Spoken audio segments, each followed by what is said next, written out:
Hey, Inspired Tribe, my fellow freedom lovers. It's John Nolan here. Thank you so much for tuning in. It is Monday, December 2nd, 2024. We're healthy, we're wealthy, we're whole, we're free. The mantra of the Inspired live stream. Thank you for joining us on X Rumble and YouTube and in a live chat. It's good to see you all. Let's just call this a happy, beautiful, wonderful, amazing Monday, my friends.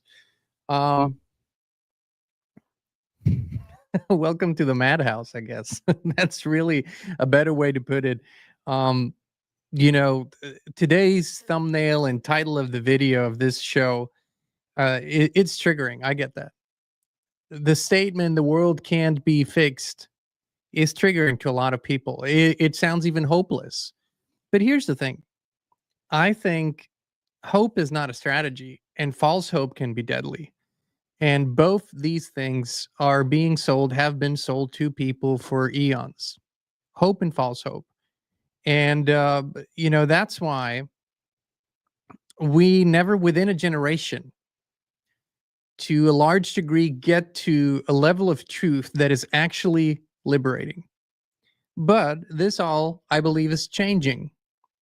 And so rather than focusing and talking about things that essentially cannot be changed or cannot be fixed, we prefer to talk about things that actually do matter and can be changed and can be fixed. So first, we have to understand what the world is.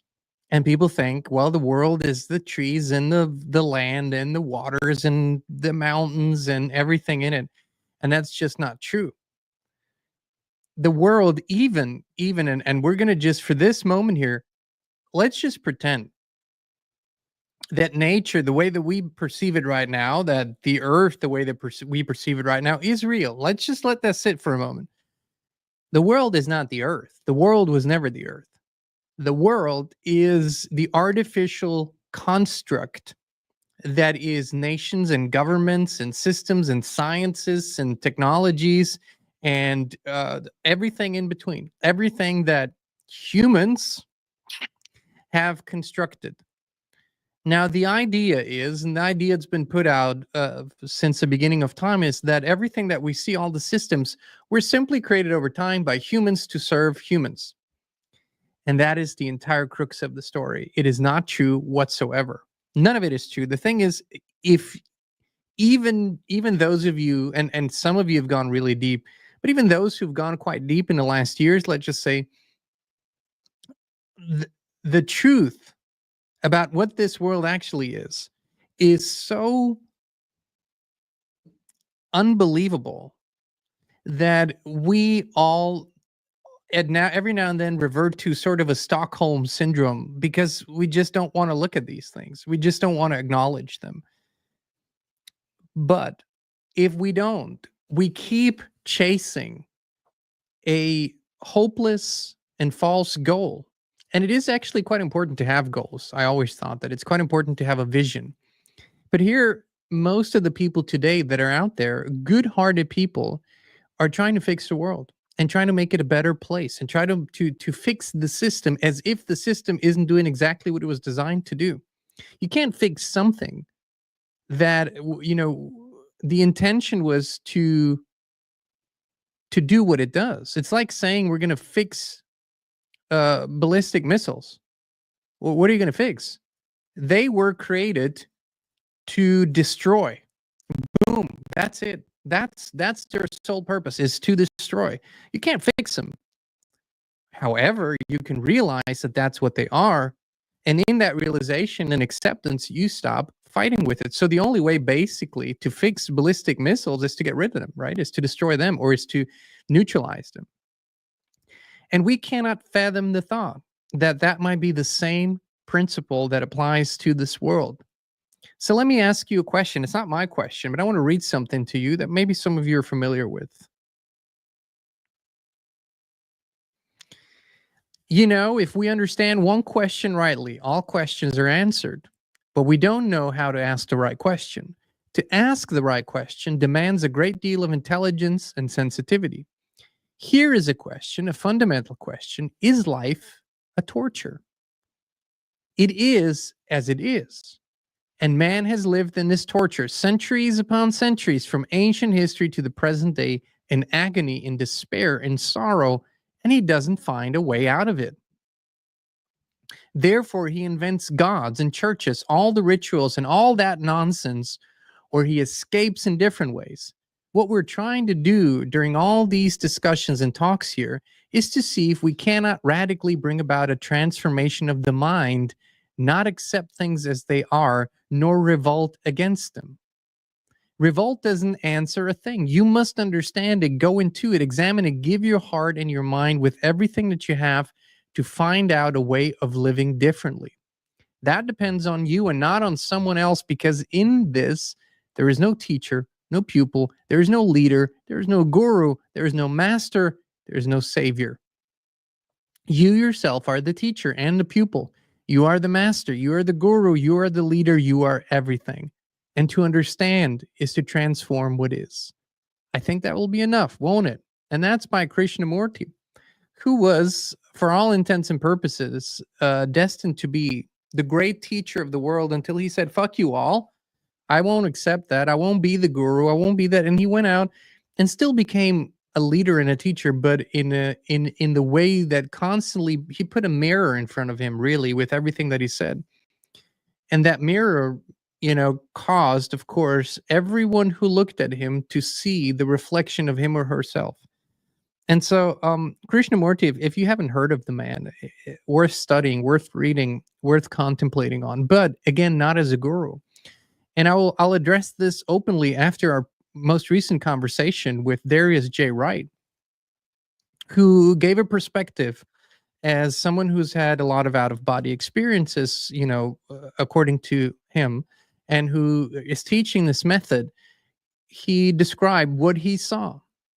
And, Christine and I were looking through the comment section on this video, and there was a sense of quite a few comments. Oh, Darius was to them, it's like a painkiller to a headache. What do I mean by that? Well, inevitably, because of the programming that most people have gone through, most, if not all people, everybody, even non-religious people, everybody, even non-spiritual people, are actually looking for something outside of them to be the savior figure. It doesn't always have to be a person, but it usually is. Sometimes it's technology, sometimes it's medicine, whatever. And so people are looking to this man or other people they are listening to as somehow elevated masters, people that are above them. Not all, just a section of people is doing that, elevating them and taking what is being said as the gospel truth. And by the way, we don't treat any of our guests this way. We don't invite people on because we think they have the gospel truth. We invite people onto the show because we think they have a valuable perspective, one that might help people gain a greater perspective and a way to explore subjects deeper. So in that, we don't always align or agree with the opinions or observations of our guests, but that doesn't matter. What matters to me is, does the person who's speaking believe what they're saying? Because if they don't, they're lying. And we've only, in my recollection, we've only had one guest that was knowingly lying, and we didn't even want to air the interview. We did it because we honored that agreement, but we never invited that guest back on. I'm not going to say who it is, but that guest was openly, in my opinion, lying, so he didn't believe what he was saying. Other than that, we've never had that experience. So in that, our guests are always authentic. But here's the whole point, bringing it back to today's subject. We are looking for something or someone to soothe our pain and to finally bring us back hope, and to hope, so we can carry on wishing and dreaming that this world will be transformed and changed. This world will never change. This world is what it is, and it was painful for me to come to that conclusion. This construct, this world, was designed to be a death system and a slave system. That's what it was designed to be. That's what this construct of systems, economic, finances, all of these things, It was designed to be this way. And something that is working the way it was designed to, you cannot fix. So the engine of the system is truly working the way it was always supposed to. And that seems hopeless, but that's only the beginning of the story. It's not the end of the story. So what is it that we're actually here? What are we doing together? What is this for? The truth is that every body who's on that journey, everyone who's on the journey of liberating their mind, liberating their hearts, liberating their spirits, liberating their consciousness, is actually on the journey of finding truth. And inevitably, maybe for some it's in the beginning, for some it's after years, for some it's after decades, they start asking themselves, who am I really? What am I really? And it doesn't take long to realize you're not the body. No, you're not. You have the capability to even observe yourself from outside of you. So you're not the body. You're not even the mind, as the famous saying goes. So then what are you? You're not of this world. And the real you doesn't even reside in this world. So why are we so obsessed with it? Why do we need to change things?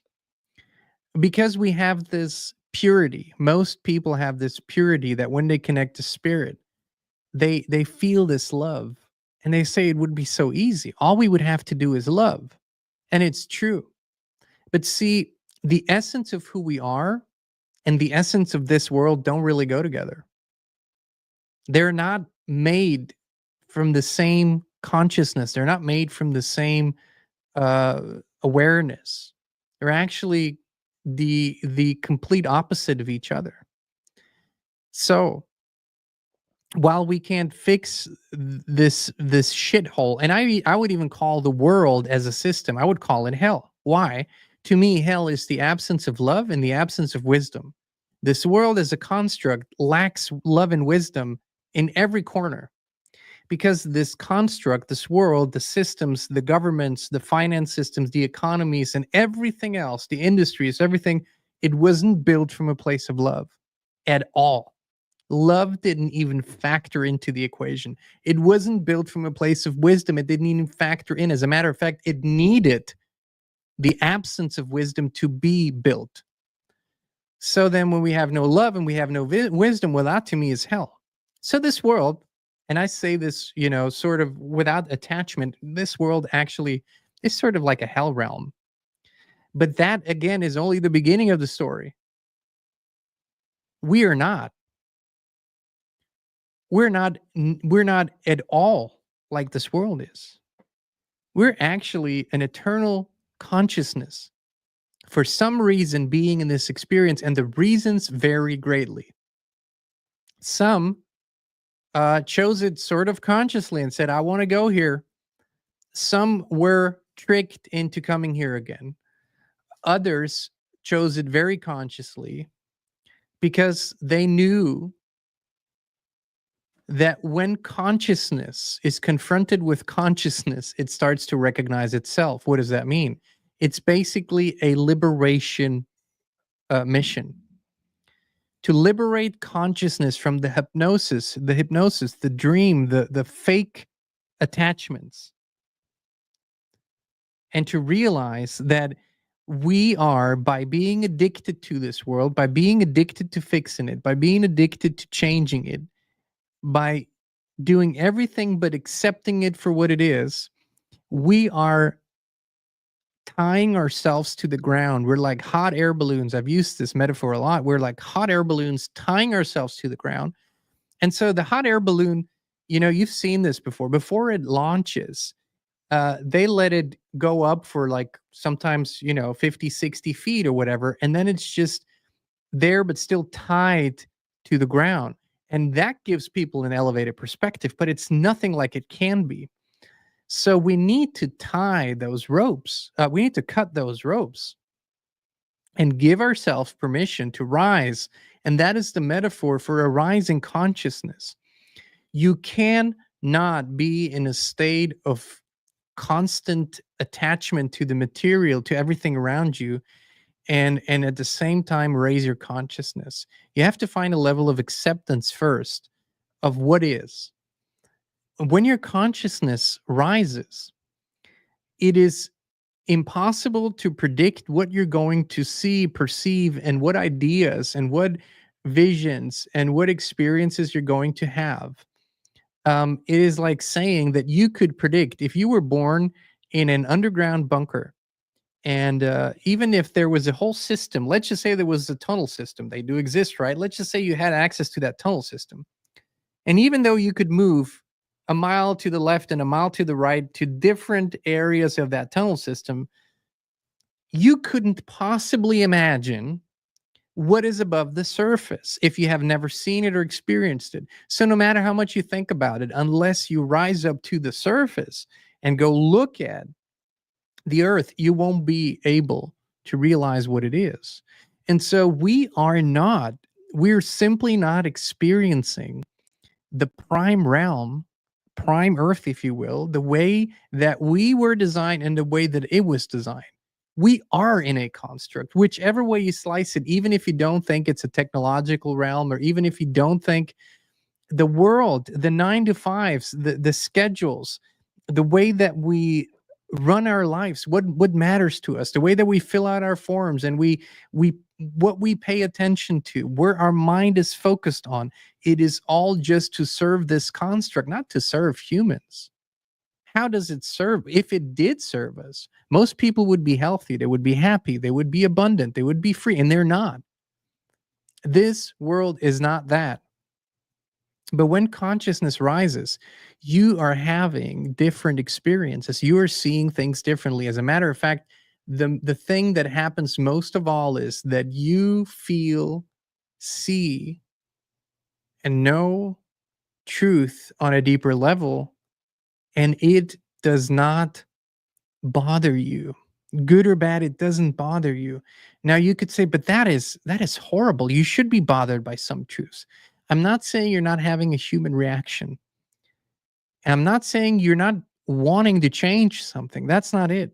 What I'm saying is that your spirit constantly gives you feedback and tells you, remember that you're still looking at a construct.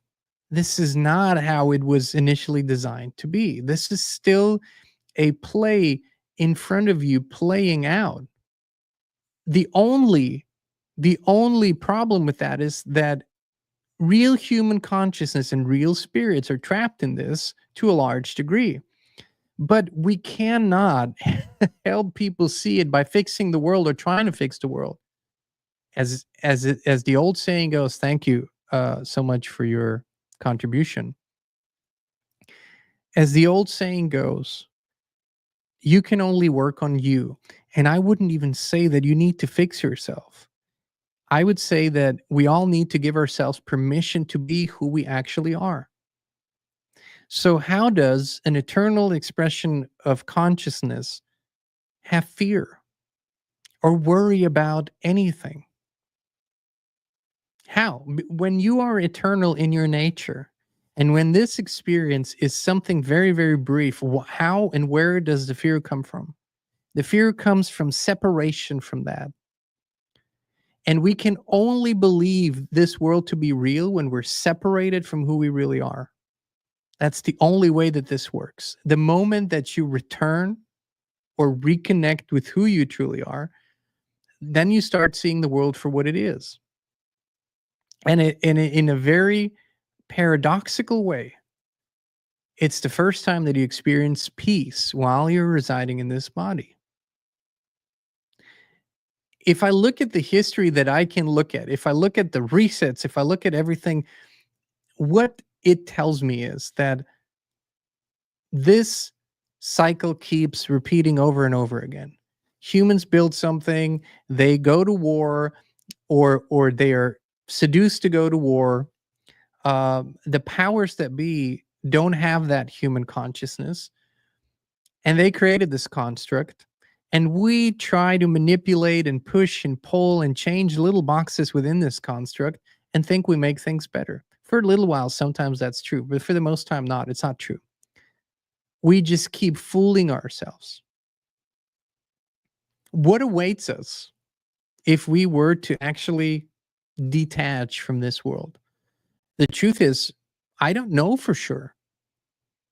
My experiences, whenever I fully detach and really allow myself to go, were, for example, vastly different than what some people have been describing what they see. I've actually experienced a realm that knows no restrictions, that knows no boundaries, that is really eternal in its essence. So once you experience that, everything begins to look different to you. And for better or worse, you take nothing fully seriously any longer. So this sounds nihilistic, right? And people say this a lot and say, well, if we give up on this world will give up on us. Okay, look where the patterns are always going. The patterns are going from war to war, from economic crisis to economic crisis. We are what the world teaches us is that we're at the height of technological development, that we are at the height of a lot of developments, and yet children in the millions are slaves. Um, just think at the paradox. You have young students in wealthy nations, Europe, Australia, United States, Canada, young students who go to university in their late teens, early 20s, and they vehemently scream and yell uh, against climate change, and they hold up their phones, and they drive their Priuses and their Teslas, and they guilt and shame everybody else, and they can't fathom where all the minerals and the materials that are in their phones and their computers and their Teslas and their Priuses and their batteries actually come from. They don't want to look at the truth. The truth is that millions of little black children in Africa are being exploited to a degree that is horrific, so that we as a collective can power our freaking phones and can power the Teslas and the Priuses and feel a little better about ourselves. That the cheap slave labor in China, in Vietnam, in um, Thailand, in Cambodia, that cheap child slave labor, not just child, but everybody labor, uh, is running the world's economies now. And we are somehow pretending that the world is becoming a better place. It's not. It's actually, if we're really honest, it's becoming worse by the day. But as I said, there's something else. And there is a very vastly different experience that our consciousness, our awareness, our spirit could be having. And it is only in reaching those previously normal levels of awareness and consciousness that would allow us to get to that point. I think when a place or when a construct or when anything is robbed of its energy source, it cannot exist any longer. So, what is the energy source of this world? It is our belief in it. We believe it to be so true. We believe in the structures, and we believe in what they have been selling us. We believe in it. We fight for it. We fight against it. We fight with each other over it. We fight over what is right and what is wrong within a system that is in its very nature anti-human. And right now, this system is moving into the full eradication of human on all levels.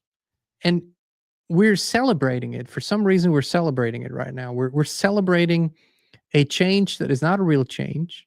It's just a change of colors. It's just a change of names, but the system is racing in the same direction it's always been racing. What would happen if we stopped believing in it? Well, I encourage you to look at your own life and examine yourself.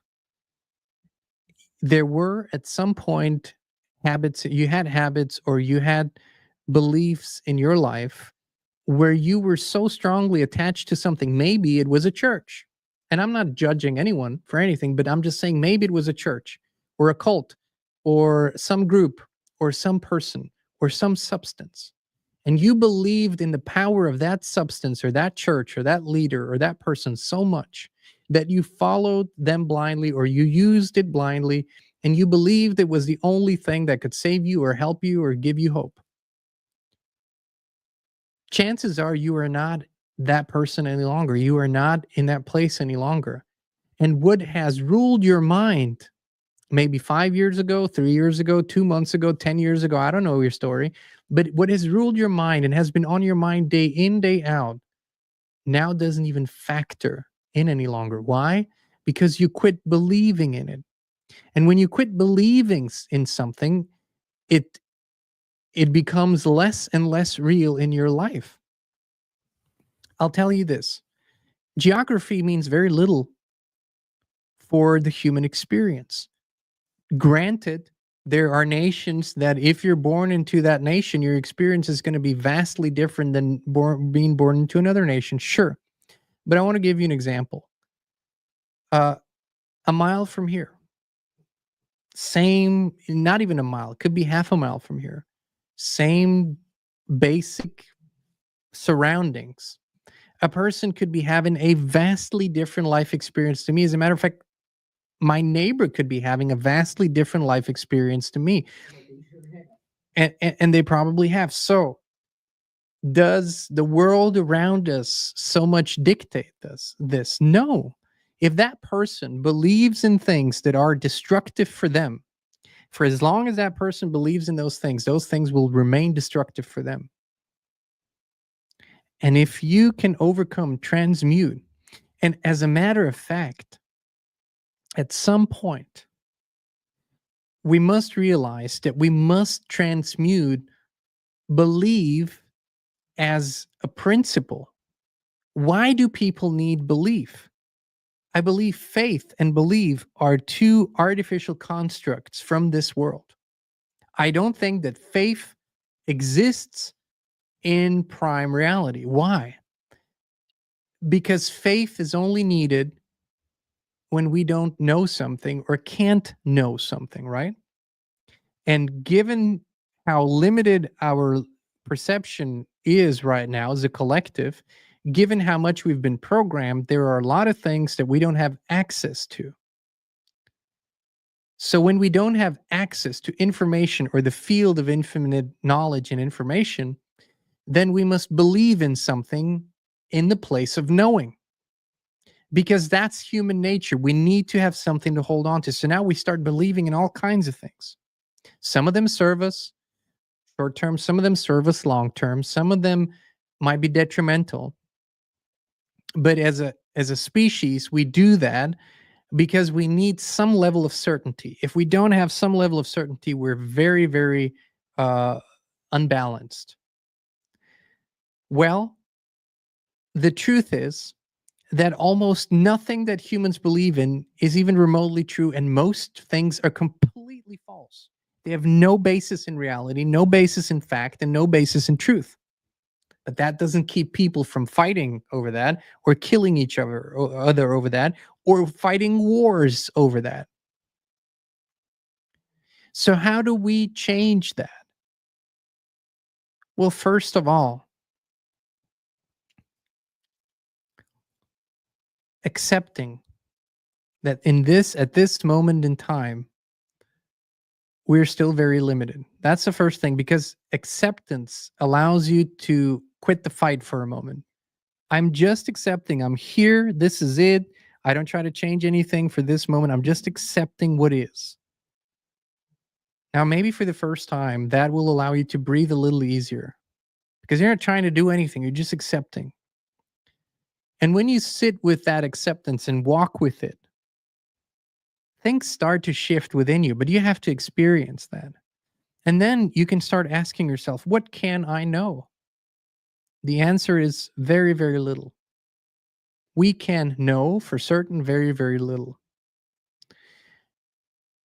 Mostly because we approach it with our brains, with the way that we've been taught to think. If you expand your awareness, expand your consciousness, then what you can know becomes much more.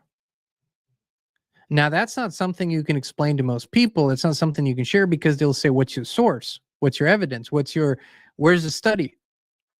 That kind of shit is not even being studied by most scientists. There's only a handful that do that. But what we can know when we expand our awareness, here's the thing that we can know if we do it long enough, is that there are no limitations to how far we can expand our awareness. And I've tried it. Basically, if you sit in a room and you're quiet and you might even close your eyes, most people still perceive the room. You know, they hear the sounds and they imagine the walls. Sometimes, if they're brave, they go beyond the walls and try to imagine what's beyond that wall. Now, if you lose all fear, you start doing this and you just expand, and you can all of a sudden, your consciousness literally races over lands and waters and mountains and whatnot. And then it sort of goes beyond. It goes beyond what? Beyond that which we perceive to be real. And it goes into the field of all that is. And it keeps expanding. And you find that there are no limitations. So now, when you have that experience, you try to fit that into this body and you will be hopelessly overwhelmed because it does not work. This body, this avatar has its limitations. It has a function. And I'm not fighting against that function. I'm using that function, but I am not that function. I'm using the function of this avatar, of this vessel that moves me in this realm, but I'm not that vessel. I'm never that vessel. And you know, when you're in pain, that becomes so obvious because you can observe the pain. You can even observe your own sadness. You can observe everything. So who is the observer? Well, the observer is that eternal thing. It's that which never dies, never leaves, it's all that is and can be.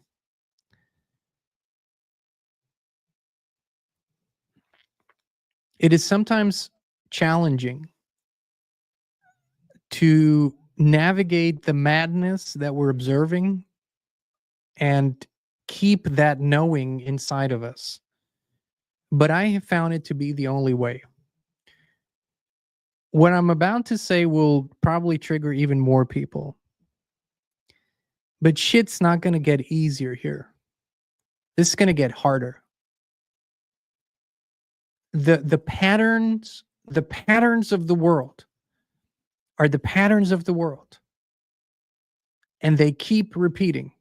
It doesn't mean that your individual experience has to get harder, but the collective experience will be even more chaotic than it has been. It will be more challenging than it has been.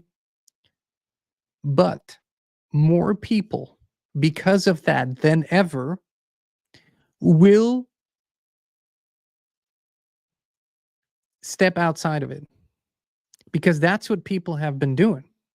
You see, the most challenging years, and I would even say to a certain degree, more challenging than the world wars. The world wars and the other wars were very, very challenging in different ways. But the most challenging years, 2020, 21, 22, those were psychologically, even, of course, physiologically, for the consciousness, for the psyche. Those were the most challenging years in history as far as we can look back. And even though those things have all happened and we've all had to deal with it, more people than ever have stepped outside of this 3D realm in their perception and expanded their awareness more than ever.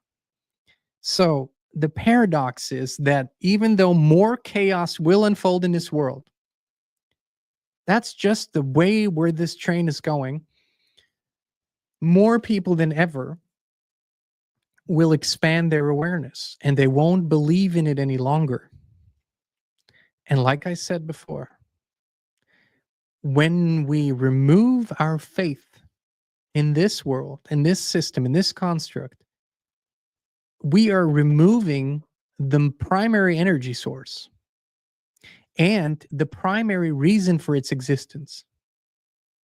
So one of the logical conclusions could be that A, this world eventually ceases to exist in its current form, or B, we as a individual and collective consciousness transcend this world and experience something else. I'm okay either way. Both options are good for me. I would prefer that this world ceases to exist in its current form anyways, this construct. But the outcome cannot be the main reason for the journey. The journey has to be the reason for the journey. We have become programmed to only look at the result, only look at the goal. I love a vision. I love a goal. It's important. But then the journey is all that matters. Because the journey is the only thing that keeps us in the presence, which is the only thing, the present moment, that truly exists. To put words to this is not easy. But I feel that if we can find the best possible words to describe something, then maybe people will be inspired to have that experience themselves, which is all that we ever desired to do. I'll say this. I don't want to be a guru. I don't want to be a leader. I don't want to be anyone's president. I don't want to be any of those things. I just wanted to say, hey, this has been my journey. This is what I've been seeing. Maybe that might be interesting to you. Maybe it can help you. Maybe it can in some way, shape, or form support you in any way.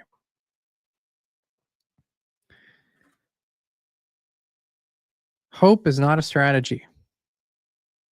And I can't believe how many people use it as strategy.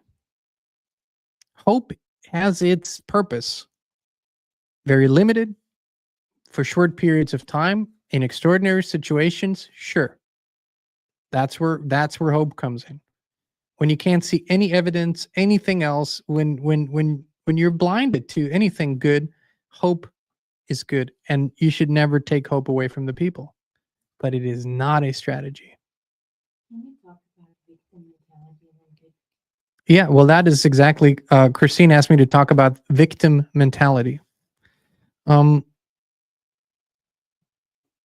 you see yourself as a victim of life, of circumstances, of anything, that is literally probably one of the only sins, if you will, that you could commit. And I don't like the word sin, but it is literally negating who and what you are.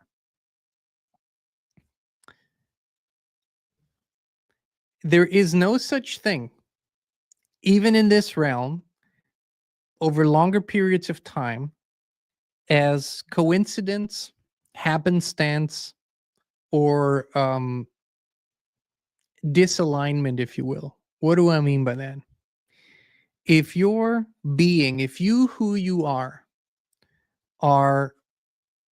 in sync with where you want to move, what you want to experience, what you want to see, what you want to feel, if you are in sync with that over longer periods of time, it is impossible for you to not experience that. And someone has said this beautifully. People look into the mirror and they see sort of a sad face or an angry face or whatever, and that mirror represents their reality. And then they go, well, I would smile if I had something to smile about.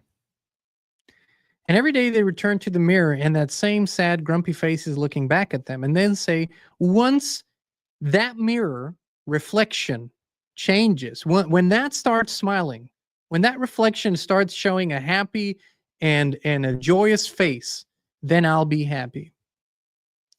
Now, how often have you accomplished the task of looking into a mirror grumpy and that mirror smiled back at you and looked different than you did? Well, that mirror is literally how even within this construct reality works. That's why I said the world in general, because of the way that their outlook is going in one direction, but that doesn't mean that your individual experience has to be that. As a matter of fact, our individual experience of the last 4 years was almost the opposite of what the collective or a lot of people experienced. It was very good. So, you yourself are the motor of your own individual experience, always without exception. Always without exception. You yourself are that which creates the image in the mirror. It being a metaphor for the reality that you're living in, your little reality, your little world, not the world at large, your little world, the life that you live. So you can only experience what you are. You don't experience what you want. You don't experience what you hope for. You don't experience what you wish for. You experience what you are. And let me give you a psychological explanation too for that, because it might be valuable. When you set your sight on something, your heart, when your mind and your heart are focused on something, you start imagining it more. You start feeling it more. And that could be any goal. I'm not putting any judgment on your goal. That could be any goal. So what starts to happen is that your entire being starts to program itself on that goal. You might not even know that's happening, but if you give your being enough signals, it starts to realize, oh, this is what we want. Okay, so this is what we are becoming.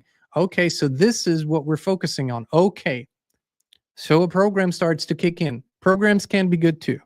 So in that moment, and from that moment onward, your subconscious and your conscious mind, and sometimes your conscious mind isn't as much on board, but your subconscious is, it starts recognizing and seeing and hearing things that it didn't hear before. So you'll hear someone having a conversation about that particular goal that you're working on, and you go, oh, wait, this is what I want too. And you start talking to them. You start seeing things. And even though you might have been walking down the same road your entire life, all of a sudden you see, well, was this always here? Because now what you're seeing and what you're working towards, or what your goal is, are in sync. So now all of a sudden you become really aware of things that you were never aware of before. And that is how this construct and how this avatar work.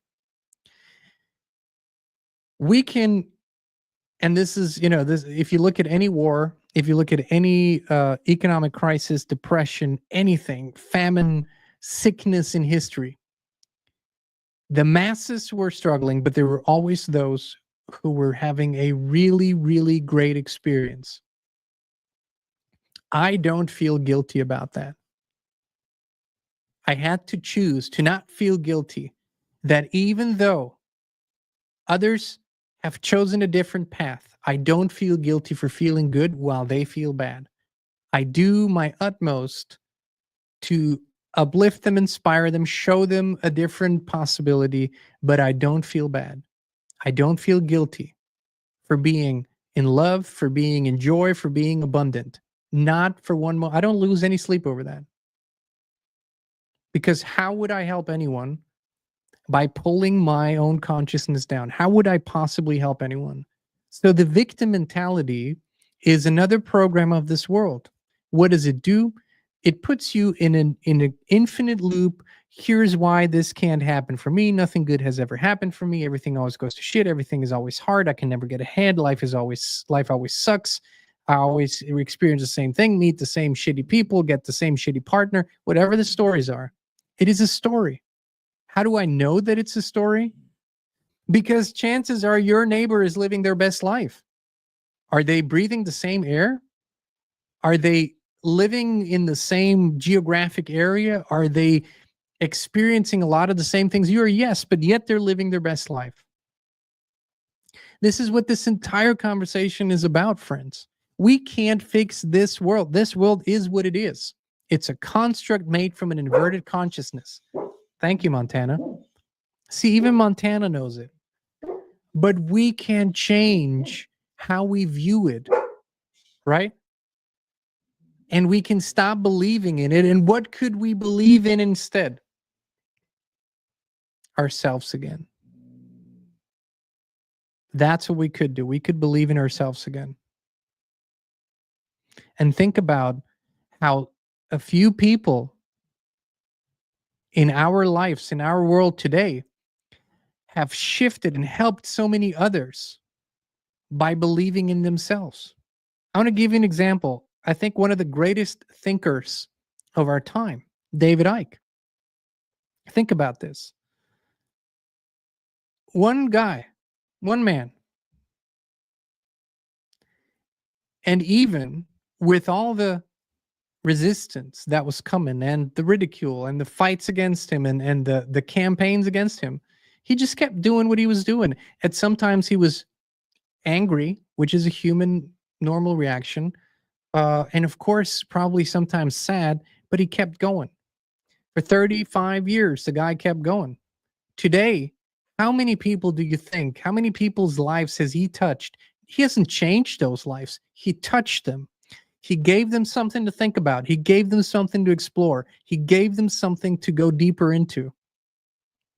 How many people do you think he's touched? And how many people do you think have changed the trajectory of their lives because of the way they were touched? When we believe in ourselves instead of the fucking world, when we believe in who we truly are instead of some fictional savior figure, we can travel a longer distance in a shorter period of time than our entire lives before that. We can finally make some real leaps, but we have to have faith in ourselves. You experience life according to who you are. And that's why I said what somebody says is important. What somebody does is important. Why somebody does it is also important. But what's most important is who they are while they're doing it. And you could go to a soup kitchen. Maybe there's a day in your life where that's needed. You go to a soup kitchen and there's a person who's handing you that bowl of soup. And that person is only there because of a photo op. They need something for their charity, whatever. Now that is only going to be a financial transaction, even though no money will change hands. But for them, it will be a financial transaction. Or the person that is giving you the bowl of soup has a heart filled with love and purity and peace and harmony. And what you receive is then a bowl of love and peace and harmony. And your entire life can be changed because of that short few second experience. Not because of what they did, but because of who they are while they're doing it. That is not even deeds matter as much as who we are while we're doing it. That's what changes everything. So if you really want to have a different experience of life, it's you who has to become that which you wish to experience first. Whatever needs to be done for that needs to be done for that. All right, my friends. Thank you for tuning in. I would love to invite you also to give yourself a gift of support.